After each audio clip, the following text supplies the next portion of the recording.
So the first thing we want to do is to graph the functions and shade in the region that we're rotating, including the axis of rotation and the points that represent the bounds of the region. So in this case, the origin and the point 1, 1. Then we want to draw the disks. So the inner disk is centered around the axis of rotation and extends out to the inner edge of the region, and the outer disk is centered also around the axis of rotation and extends out until the outer edge of the region.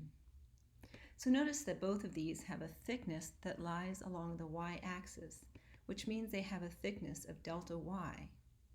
And this also means that all of the equations are going to have to be in terms of y. So we're going to rewrite y equals the square root of x as x equals y squared, and y equals x we're going to think about as x equal to y. So now let's look at the radius of the outer disk.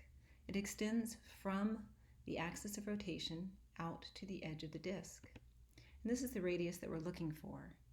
So to find it, we're going to draw an aqua line that goes from the axis of rotation to the major axis. It has a length of 2. Then we're going to draw a pink line from the major axis out to the edge of the disk. How long is that pink line?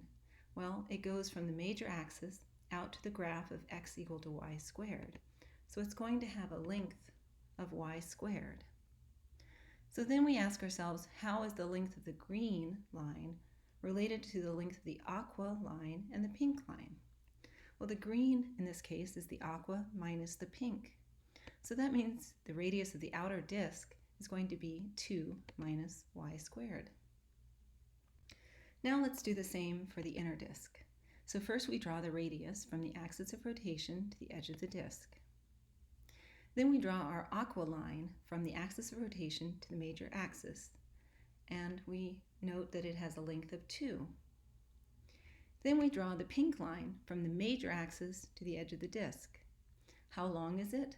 Well, it extends from the major axis out to the graph of x equal to y. So in this case, it has length y. And now the relationship. Well, the green is the aqua minus the pink. So in this case, the inner radius has a length of 2 minus y. So now that we have the radii of the inner and outer disk, we're ready to find the volume.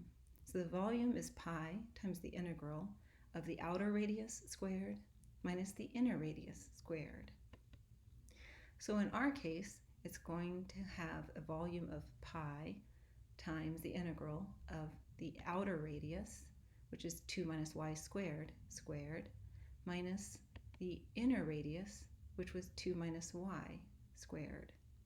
And the last thing we need to do is figure out the bounds of integration. Well, in this case, we use the y coordinates of the region, since everything is in terms of y.